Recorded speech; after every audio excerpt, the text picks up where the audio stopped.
스데반이 전한 복음이라는 제목으로 사도행전 19번째 시간 말씀을 나누겠습니다.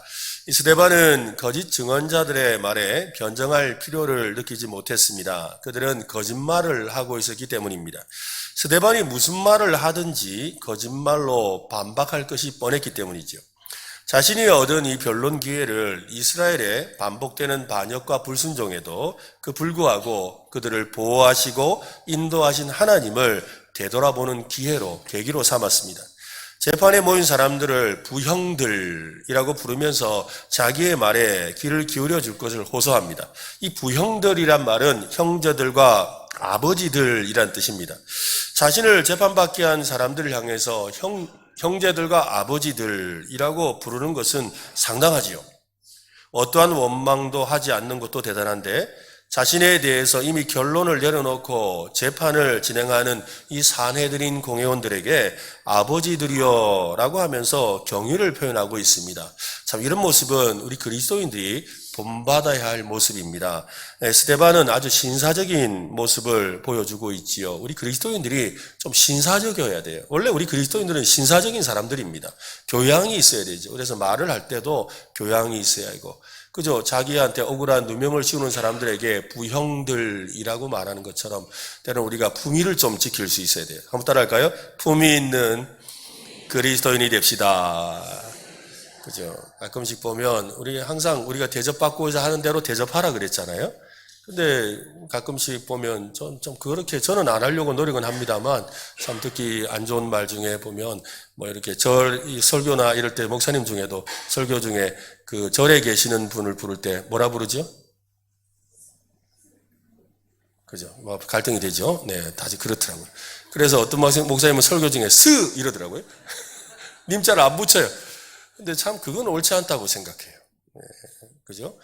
왜냐하면 그분들도 교회에 계시는 저를 보고 뭐라 그래요? 목사님 해요. 그죠? 또 그분들이 안 한다 할지라도, 그죠? 그 사람을 인정하고 존중하는 의미로 스님이라고 부르는 것은 그건 나쁜 거 아니에요. 그런다고 벌 받는 것도 아니고. 그건 어떤 면에 있어서 우리가 그 상대방을 향해서 나는 이렇게 품위가 있는 사람이다. 예수 복음으로 이렇게 교양이 있는 사람이라는 걸 보여주는 그런 자세가 되지요. 그런 점에 있어서 우리의 말에 있어서 여러분 품위가 있기를 바랍니다. 스데반을 이 고발한 거짓 증인들의 말이 끝나자 이 대제사장이 그들이 한 말이 사실이라고 물었습니다. 하나님과 모세와 성전과 율법에 대해서 불경스러운 말을 했었는지를 물었지요. 공회의 그 물음에 스데반은 구약 성경 이야기를 시작했습니다. 이야기라기보다는 이 설득을 배경으로 하는 설교입니다. 스데반의 설교는 크게 5부분으로 나뉘어져 있습니다. 첫 번째는 이스라엘의 그 조상인 아브라함 이야기, 그리고 또 형제들에게 시기를 받아서 애굽으로 팔려갔던 요셉에 대한 이야기, 또 이스라엘 백성을 애굽에서 데려 나오는 리더였던 이 모세 이야기, 그리고 이스라엘 왕 중에 유명한 다윗 왕과 솔로몬의 왕에 지은 성전 이야기, 그리고 메시아 예수를 죽인 이야기입니다. 스데반은 자신이 하나님과 성경과 신앙에 있어서 그들과 다르지 않음을 강조하려는 것입니다. 스데반과 유대인들의 논쟁은 각자 공유하고 있는 말씀을 어떻게 읽고 이해하고 적용하는가에 대한 것입니다. 하지만 그들과 결정적으로 다른 것이 있는데 그것은 예수 그리스도에 대한 믿음이지요. 사실 예수 그리스도를 통해 구약 성경을 새롭게 해석하고 있었습니다. 이 스데반의 설교 속에는 다음에 3가지 주제가 들어있었습니다. 율법과 성전과 메시아예요. 그러니까 오늘 우리가 읽어보는 실절은 다 읽질 않았습니다. 사도행전 7장 1절부터 해서 뒷부분까지 있는 그 내용에 나오는 핵심의 이야기는 바로 뭐라고요? 율법과 성전과 메시아. 이 3가지 주제를 다루고 있다는 것입니다. 그것은 당시에 리버디노 회당 사람들이 거짓 증인을 세워서 고소했던 핵심 사안이기도 합니다. 스데반은 자신의 설교를 통해서 이 3 주제에 있어서 그들과 다름을 주장했습니다. 그 내용을 오늘은 좀 살펴보려고 합니다. 스데반은 왜 아브라함 이야기로 자기 변호를 시작했을까요? 단순히 성경 이야기를 개관하려는 것이 아니기 때문입니다. 언약 관계에 대한 하나님의 그 신실함을 말하려는 것입니다. 하나님을 주어로 아브라함과 관련된 모든 이야기를 풀어가고 있는데요. 5절 말씀을 한번 보세요. 그러나 여기서 발불칠 만한 땅도 유업으로 주지 아니하시고 다만 이 땅을 아직 자식도 없는 그와 그의 후손에게 소유로 주신다고 어떻게 하셨다? 약속하셨다. 아브라함에게 하신 약속을 말했죠. 8절 말씀도 이번엔 같이 읽겠습니다. 같이 시작. 할례의 언약을 아브라함에게 주셨더니 그가 이삭을 낳아 8해 만에 할례를 행하고 이삭이 야곱이 우리 12조상을 낳았느니라. 하나님은 아브라함에게 민족을 이루게 될 것이라고 약속하셨어요. 그 증거로 할례라는 언약을 하도록 하셨죠. 사실 이 할례라는 것은 원시 율법의 형태입니다. 왜냐하면 아직 구체적인 율법이 주어지지 않았어요. 모세 때 주어지잖아요. 그런데 하나님께서 그 약속의 증거로 한 가지를 반드시 행하라고 말씀하셨어요. 그 명령에 순종해야 되죠.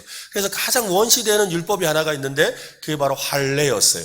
그러니까 난지 8일 된 남자의 포피를 잘라내는 이를 통해서 그 자기 민족의 정체성을 갖도록 하는 하나님의 구별된 백성인 것을 드러내게 하는 할례를 행하게 한 것이었어요. 약속을 따라 요셉은 애굽으로 먼저 가게 되었고 야곱의 온 가족이 애굽에서 큰 민족을 이루게 되었습니다. 하나님은 아브라함과의 언약을 기억하셔서 가나안으로 돌아가게 하셨지요. 그 일을 위해서 모세를 세웠다고 합니다. 모세는 하나님과 사람 사이의 중재자였습니다. 하나님의 살아있는 말씀을 전하는 사람이었습니다. 스데반은 모세에 대해서 경의를 표합니다. 모세를 그처럼 존경하는데 어떻게 그에 대해서 망언을 하고 그가 전해준 율법을 함부로 할 수 있겠느냐라는 그런 의미가 숨겨져 있지요. 모세를 모독했다고 증언하는 자들의 모든 말은 거짓임을 그는 은근히 항변하고 있는 것입니다. 모세가 살아있는 말씀을 받아서 선조들에게 주었다고 합니다. 38절에 보니까요. 시내산에서 말하던 그 천사와 우리 조상들과 함께 광야 교회에 있었고 또 살아있는 말씀을 받아 우리에게 주던 자가 이 사람이라. 살아있는 말씀이라는 아주 특별한 표현을 씁니다. 이 표현은 신약에서 유일하게 이곳에 한 번 사용되었습니다.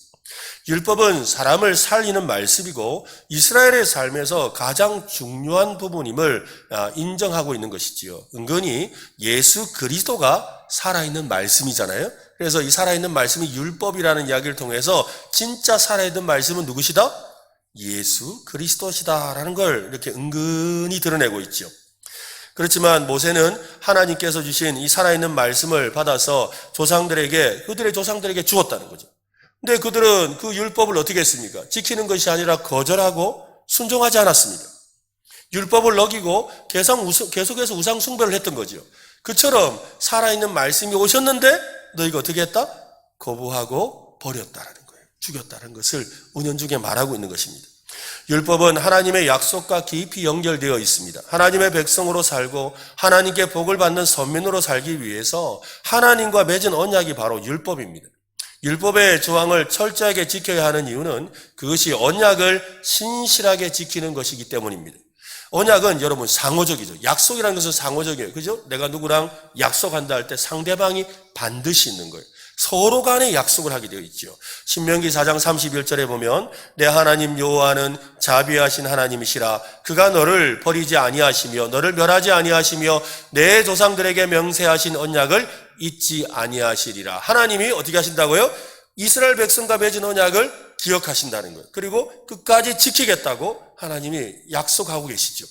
언약에 신실하신 하나님은 이스라엘 백성들에게도 언약에 신실할 것을 요구하시죠. 그렇지 않겠습니까? 야, 내가 약속 지키거든? 그러니까 니도 지켜야 돼. 그죠? 우리 서로 지키는 거야. 이게 정상이잖아요.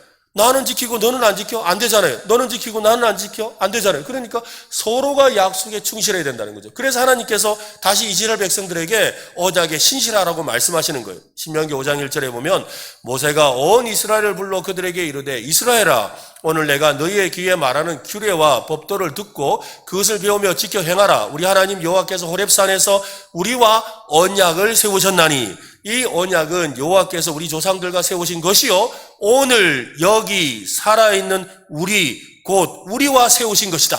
그러니까 과거 조상들에게 세웠던 그 언약으로 끝나는 것이 아니라 그 언약의 효력이 지금 우리에게도 있다. 그것은 지금 오늘 우리에게도 동일하다는 것이죠.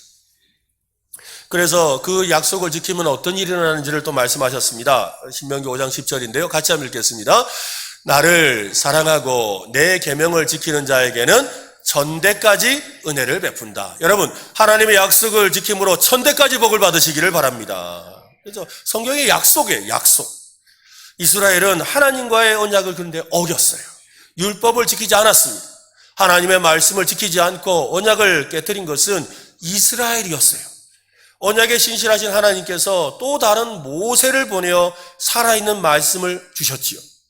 그러나 그들은 여전히 조상들의 길을 따라 그 살아있는 말씀을 거부했다는 거예요.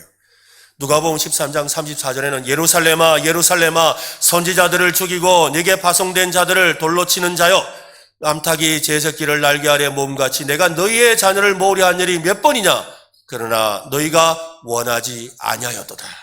하나님께서 선지자를 보내서 하나님의 말씀으로 돌아오라 했지만 안 왔다는 거예요. 그런데 그 일이 예수님에게까지 이르렀다는 거예요.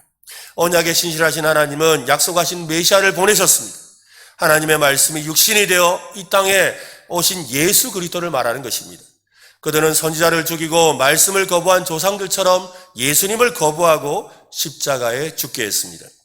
우리도 신앙생활을 하다 보면 각종 신앙생활을 위한 나름의 규칙이나 원리들이 무거운 율법처럼 느껴질 때가 있지요. 그런 마음을 가지는 것은 하나님의 그 언약적 신실함을 생각하지 않기 때문인 거예요.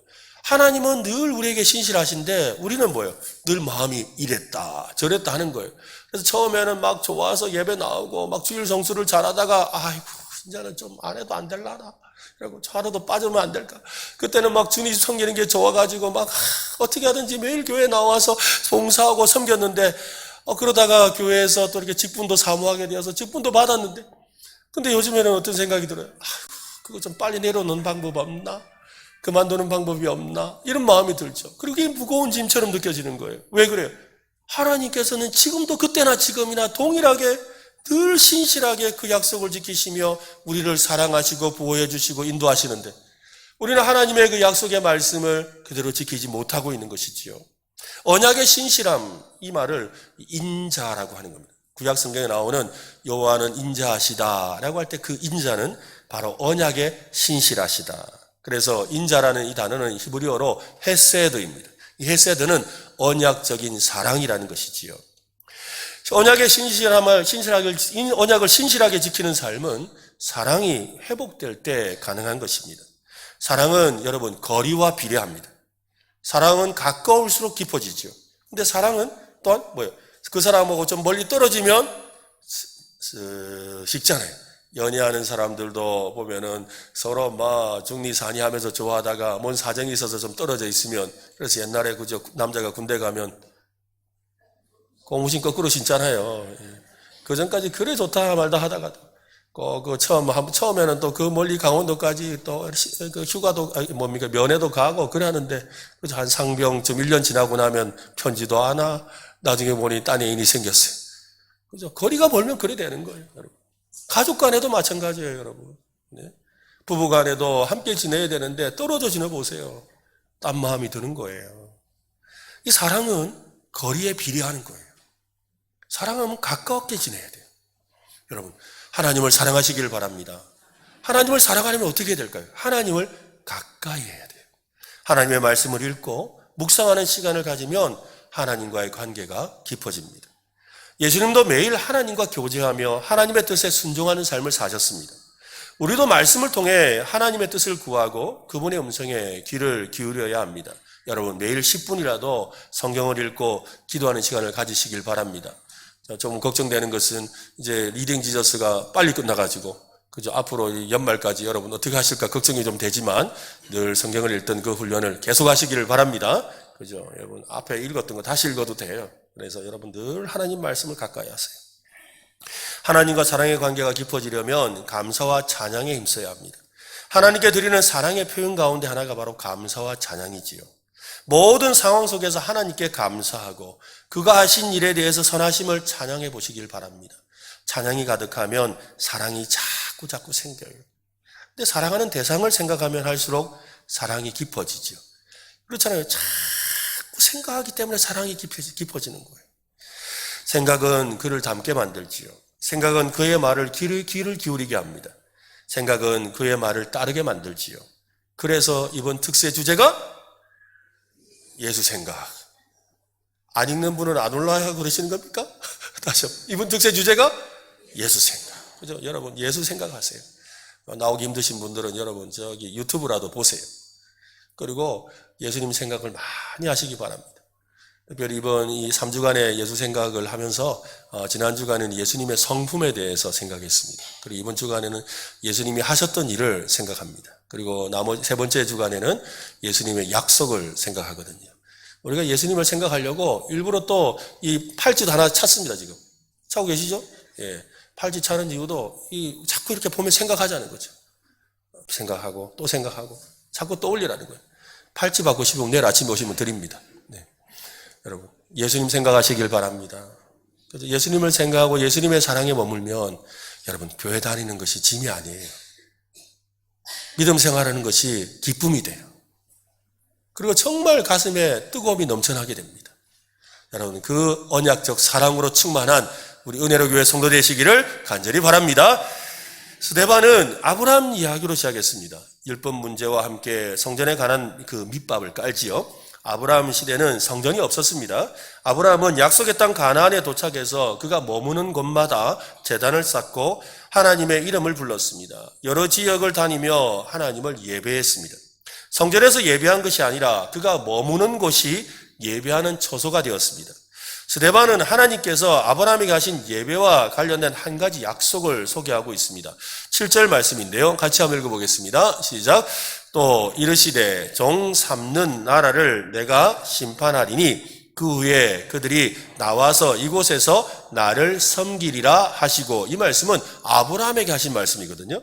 앞으로 후대에 일어날 일을 말씀하신 거예요. 적어도 400년 이상 후대에 일어날 일인데 너희 후손들이 큰 민족을 이루기 위해서 애국으로 갈 것이다.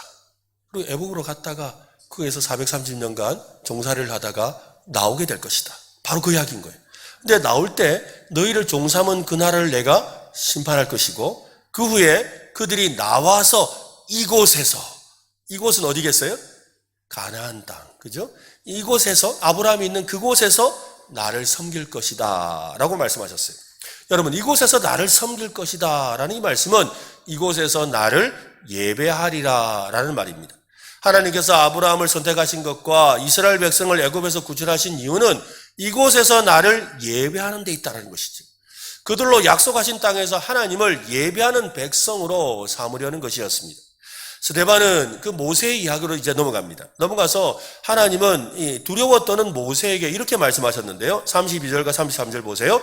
나는 내 조상의 하나님, 즉 아브라함과 이삭과 야곱의 하나님이라 하신대 모세가 무서워 감히 바라보지 못하더니, 33절 같이 읽겠습니다. 주께서 이르시되 내 발에 신을 벗으라. 네가 서 있는 곳은 거룩한 땅이니라. 자, 여러분 한번 물어보겠습니다. 모세가 지금 서 있는 땅은 가나안 땅일까요? 아닐까요? 아닙니다.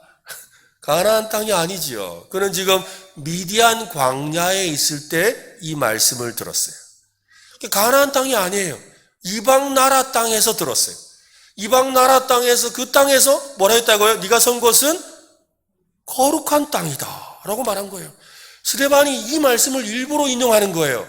이 스데반은 이 말씀을 가지고 예루살렘 성전이 세상에서 가장 거룩하고 특별한 공간이라고 주장하는 그런 편협된 생각을 고치라는 거예요. 교정시키려고 하는 거예요. 하나님의 임재가 있는 곳이면 어디든 거룩하고 특별하다는 것입니다. 이스라엘의 조상들이 광야에서 드린 예배의 중심에는 회막이라는 것이 있었지요. 하나님을 만나는 천막이라는 뜻입니다. 이 회막이 바로 성전의 원형인 성막입니다. 성막은 인간의 생각에 따라 만든 것이 아닙니다. 하나님이 모세에게 양식을 보여주시고 그대로 만들게 했습니다. 그 양식은 하늘에 있는 성전의 모형의 그림자였지요. 성막이 완성되자 이스라엘은 광야에 사는 내내 성막에서 예배를 드렸습니다. 성막은 이스라엘이 예배를 할 수 있도록 하나님이 베푸신 그 배려이자 은혜였습니다. 여러분, 성막과 성전의 가장 크게 다른 점이 뭘까요? 성막과 이 성전의 가장 크게 다른 점. 실제로 그 내용은 성막의 모습을 그대로 본따서 이렇게 크게 만들었기 때문에 다르지 않습니다. 성막과 성전의 가장 큰 다른 점이 뭘까요? 성막은 움직일 수 있어요. 성전은 고정되어 있어요. 이게 결정적인 차이인 거예요. 성전을 짓고 싶었던 다윗의 순수한 소원은 솔로몬이 성전을 지음으로 성취되었습니다. 그 사실을 언급한 다음에 스데반은 전혀 뜻밖의 이야기를 한 가지 합니다. 이사야 66장에 있는 말씀을 언급해서 이 성전에 대한 의미를 설명하는데요. 48절부터 50절까지입니다. 보세요. 그러나 지극히 높으신 이는 손으로 지은 곳에 계시지 아니하시나니. 여러분, 손으로 지은 게 뭐죠? 성전이에요. 근데 솔로몬이 짓고 다윗이 계획하고 솔로몬이 지은 이 성전에 하나님이 계신다 안 계신다? 안 계신대요. 이게 무슨 말이야? 큰일 났죠. 손으로 지은 곳에 계시지 아니하시나니 선지자가 말한 바 주께서 이르시되 하늘은 나의 보좌요. 하늘은 뭐예요? 우리가 바라보는 저 하늘은 하나님이 앉으시는 의자고 그리고 땅은 나의 발등상이니. 발등상이란 말이 뭐냐면 발을 놓는 곳이라는 거예요. 발을 놓는 곳. 그러니까 여러분 어떻게 하나님이 어떻게 앉아 계시는 거예요? 지구에 앉으시고 지구 위에, 지구본 또 있잖아요. 그죠? 지구 위에 앉으시고는 발은 어디에? 땅에 대고 계시는 거예요. 그런 모습을 지금 이야기하는 거예요. 너희가 나를 위하여 무슨 집을 짓겠느냐? 나의 안식할 조서가 어디 있느냐? 이 모든 것이 다 내 손으로 지은 것이 아니냐? 무슨 말이에요? 이거 다 하나님이 주셨잖아요. 모두 다 하나님이 지으신 거라고. 완전히 찬물을 끼얹는 그런 말씀을 인용했습니다. 하나님은 손으로 지은 곳에 머물지 않는다. 하나님은 성전과 같은 공간에 제한받지 않으시고 언제 어디서도 임하신다는 거지요. 마치 성전을 하나님이 임하시는 유일한 공간처럼 여기는 것은 하나님이 어디나 계시다고 하는 편재하심에 대해서 제대로 이해하지 못한 것입니다. 온 세상은 하나님께서 손수 지으셨습니다. 하나님의 임재가 없는 곳은 어디에도 없습니다. 물이 바다를 덮은 같이 어디든 하나님이 계십니다. 믿습니까? 하나님은 어디나 계십니다. 어디나 계시다고요. 여기는 안 계시겠지 하는 그때 거기에 계세요. 여기까지 거기 계세요. 거기 계신다. 참된 예배의 장소는 시간과 공간의 제약을 받지 않는 온 세상입니다. 세상 모든 것이 예배하는 성전이라는 말이지요. 유대인들은 예루살렘 성전을 하나님께서 임하는 거룩한 공간으로 생각했지만 성경은 거룩을 장소적인 개념이 아니라 시간적인 개념으로 정의를 합니다. 장소가 아니라 뭐라고요? 시간. 그래서 우리가 때를 정해놓고 성경을 연구하고 또 순종하며 또 이렇게 기도하고 또 이렇게 살아가는 이것이 바로 거룩하다는 거죠. 그러니까 내 기도하는 그 시간, 그때가 가장 귀하다지만 그때가 가장 거룩한 거예요. 내가 성경을 읽는 그 시간이 가장 거룩한 거예요. 여러분 리딩 지저스 그걸 틀어놓고 운전하시는 분들 있잖아요. 그죠? 운전하면서 들으시는 분들 많잖아요. 그 운전하면서 듣는 그 시간이 거룩한 시간인 거예요. 일상에서 하나님의 말씀에 순종하며 살고자 하는 노력이 거룩한 것입니다. 세상의 빛과 소금으로 살아가는 그 시간이 거룩합니다. 온 세상이 하나님의 처소이고 성전이라면 우리가 장소를 구별하는 것이 아니라 시간을 구별해야 되는 거죠. 하나님을 예배하는 시간으로 구별해야 합니다. 그때 그 시간만 거룩해지는 것이 아니라 그 장소도 거룩한 하나님의 성전, 예배하는 처소가 되는 거예요. 오늘 이 예배당이 거룩한 것은 우리가 지금 예배를 하는 때이기 때문에 거룩한 거예요. 오늘 여러분의 집에서 여러분이 예배하는 그 시간, 그 자리는 거룩한 처소가 되는 거예요. 여러분의 직장에서 여러분이 함께 하나님의 말씀을 읽고 찬송하는 그 시간, 그 여러분의 자리는 거룩한 곳이 되는 거예요. 거룩은 장소가 아니라 무엇이라고요? 시간이에요. 사마리아 수가성에서 만난 여인의 대화에서 예수님도 그렇게 말씀하셨어요. 요한복음 4장 21절에 보면 예수께서 이르시되 여자여 내 말을 믿으라. 이 산에서도 말고 예루살렘에서도 말고 너희가 아버지께 예배할 때, 예배할 시간이 이르리라. 예수님은 사마리아인들이 자신의 신앙의 중심지로 여겼던 그리심산, 사마리아인들은 그리심산에서 예배했어요. 유대인들은 어디서? 예루살렘에서. 그래서 이 산, 그리심산에서도 말고 예루살렘에서도 말고 라고 말씀하시는 거예요. 그것이 예배의 장소가 아니라는 거예요. 중요한 것은 장소가 아니라 때라는 것이죠. 아버지께 예배할 때, 영과 진리로 예배할 때라고 말씀하신 거예요. 우리의 관심은 어디에 있습니까? 거룩한 예배를 위한 장소를 찾고 있지 않습니까? 거룩한 예배를 드리는 때를 찾아야 합니다. 영과 진리로 예배하는 때를 찾아야 돼요. 지금 우리가 어디에 있습니까? 거룩한 예배를 드리는 교회 예배당에 있지요. 거룩한 예배를 드리는 때에 있습니다. 영과 진리로 예배하는 이 때를 여러분 소중히 여기시기를 바랍니다. 거룩한 때는 바로 우리의 일상에서 하루에 10분이라도 말씀을 읽고 묵상하는 때예요. 여러분의 삶의 자리에서 연약한 육신을 가지셔서 새벽에 나오지는 못하지만 또 예배당에 나오지는 못하지만 그죠? 찬송을 틀고 같이 부르고 또 그곳에서 말씀을 읽고 기도하는 그때가 바로 주님의 임재가 있는 성소입니다. 여러분의 삶의 자리가 성소가 되시길 바랍니다. 그죠? 우리 그리스도인은 그렇게 살아가는 거예요. 우리가 삶의 자리에서 하나님의 예배를 드리는 그때 그 시간을 하나님께 드림으로 그 장소가 거룩해지는 거예요. 여러분의 일상의 삶이 그렇게 거룩으로 변화되는 놀라운 역사가 있기를 바랍니다. 우리가 머무는 곳이 거룩한 땅 주님의 성소가 될 수 있기를 간절히 바랍니다. 스데반은 지금까지 유대인들이 목숨을 걸고 지키려는 율법과 성전의 문제를 지적했습니다. 율법은 모세를 통해 이스라엘 백성에게 주어진 하나님의 명령이었습니다. 율법을 준수하는 것은 언약 백성으로서의 정체성을 유지하는 중요한 수단입니다. 하나님은 그들을 거룩한 백성으로 세우셨고 그 거룩함을 유지하기 위해서 율법을 주셨습니다. 시간이 흐르면서 유대인들은 율법을 지키는 것이 구원받는 길이라고 믿게 되었어요. 율법주의적 신앙이 강하게 자리 잡으면서 그들은 율법에 목숨을 걸었어요. 율법이 아니라 율법을 주신 하나님께 생각해야 되는데. 그죠? 율법은 계속해서 하나님을 가르치거든요. 근데 하나님을 가르치는 그 하나님을 바라보는 것이 아니라 손가락만 보고 있는 거예요. 그게 바로 율법의 문제인 거예요. 율법주의의 문제죠. 성전은 이스라엘 신앙과 민족적 정체성의 중심에 있었습니다. 유대인들은 성전을 단순한 예배의 장소 이상으로 여겼습니다. 성전은 하나님이 이스라엘 백성 가운데 거하는 상징적인 장소였습니다. 유대인들은 성전을 통해 하나님께 나아가고 예배를 드릴 수 있다고 믿었습니다. 그들은 성전을 통해 하나님의 특별한 보호를 받고 있다는 그런 신념을 가져서 어떻게 하든지 성전을 지키려고 했어요. 성전이 중요한 게 아니었어요. 뭐였어요? 장소가 아니라 뭐라 그랬습니까? 시간. 그죠? 어디서든 하나님의 성전이 되게 하는 삶을 위해서 하나님께서 상징적으로 성전을 주셨는데 그 성전만 쳐다보느라고 자기 삶에 있어서 성전을 만들지 못한 거예요.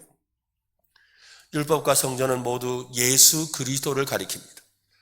예수님은 공생의 사역을 하면서 율법의 수호자로 자처하는 바리새인들과 자주 충돌하셨습니다. 예수님에 대해서 율법을 지키지 않도록 조장하는 율법 폐기론자라고 그들은 주장했지요. 하지만 예수님은 아니다. 나는 율법의 완성자라고 하셨어요. 마태복음 5장에 보면 내가 율법이나 선지자를 피하러 온 줄로 생각하지 말라. 피하러 온 것이 아니요 어떻게 하려 왔다? 완전하게 하려 왔느니라. 진실로 너희에게 이르노니 천지가 없어지기 전에는 율법의 1.1획도 결코 없어지지 아니하고 다 이루리라. 스데반은 성전에 대해서도 지적했습니다. 예수님께서 말씀이 육신이 되어 세상에 오신 것은 옛 성전, 사람의 손으로 지은 성전을 허물고 새 성전을 세우기 위한 것이라고 하셨지요. 율법의 완성자여 율법에 살아있는 하나님의 말씀이셨던 우리 예수님께서 우리 가운데 오셨어요. 예수님께서 우리 가운데 오신 이유에 대해서 요한복음은 아주 특이한 표현을 사용합니다. 요한복음 1장 14절에 보면 말씀이 육신이 되어, 말씀이 육신 되신 분이 누구죠? 예수님. 예수님이 우리 가운데 거하심에 우리가 그의 영광을 보니 아버지의 독생자의 영광이요 은혜가 진리가 충만하더라. 여기서 우리 가운데 거하심에 하는데 이 거하심에라는 이 말이 여러분 성막을 세울 때 사용하는 단어예요. 실제로 이 뜻은 뭐냐면 장막을 치심에 천막을 치심에 즉 성막을 세우셨다는 거예요. 우리 가운데 장막을 치셨다. 성막을 치셨다. 예수님은 성전을 허물어야 한다고 하신 이유가 여기 있는 겁니다. 왜? 진짜 성전이 우리 가운데 있는데 옛날 성전이고 그림자 성전은 이제 사명을 다한 거죠. 이제 사명을 다한 거예요. 예수 그리스도의 십자가 죽음을 통해서 성전이 허물어지고 어디든 하나님의 영광이 머무는 성소가 되는 특별한 현상이 일어났죠. 예수님께서 십자가에서 죽으실 때 어떤 일이 벌어졌어요? 성소와 지성소의 사이에 있던 휘장이 찢어졌어요. 그래서 지성소에는 하나님의 영광이 가득한 곳이어서 아무나 못 들어가요. 그런데 그 지성소의 영광이 찢어짐으로, 이 휘장이 찢어짐으로 어떻게 된 거예요?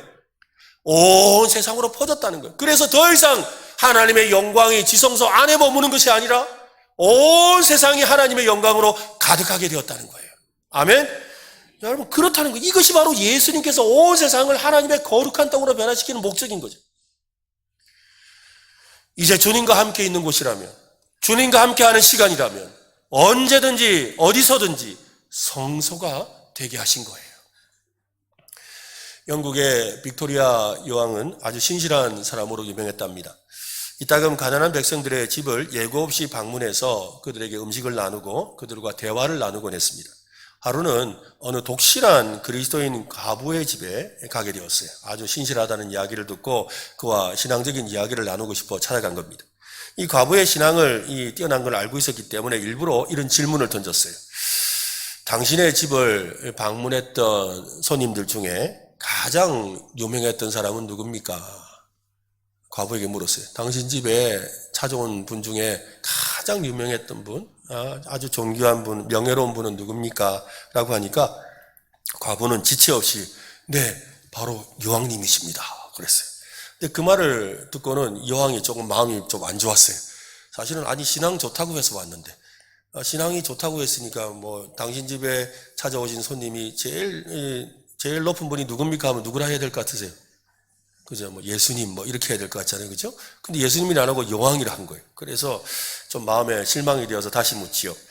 혹시 당신 집을 방문했던 가장 명예로운 손님이 예수님 아닙니까? 일부러 나라고 했지만 예수님이죠? 라고 물었어요. 그랬더니 과부가 이렇게 대답을 합니다. 아닙니다. 예수님은 절대 우리 집의 손님이 아니셨습니다. 그분은 항상 저와 함께 여기 살고 계시는 이 집에 그죠? 맞아요. 주인이시라는 거예요. 왜 주인을 손님이라 그래? 안 되죠. 그죠? 예수님은 주인이셨다는 거예요. 언제나 계시는 주인님이셨다. 내가 주인이라고 인정하든 인정하지 않든 그분은 주인이셔요. 여러분의 삶에도 여러분이 인정하든 인정하지 않든 여러분의 삶의 주인은 예수님이에요. 그 예수님을 인정하고 고백하는 자리가 예배의 자리예요.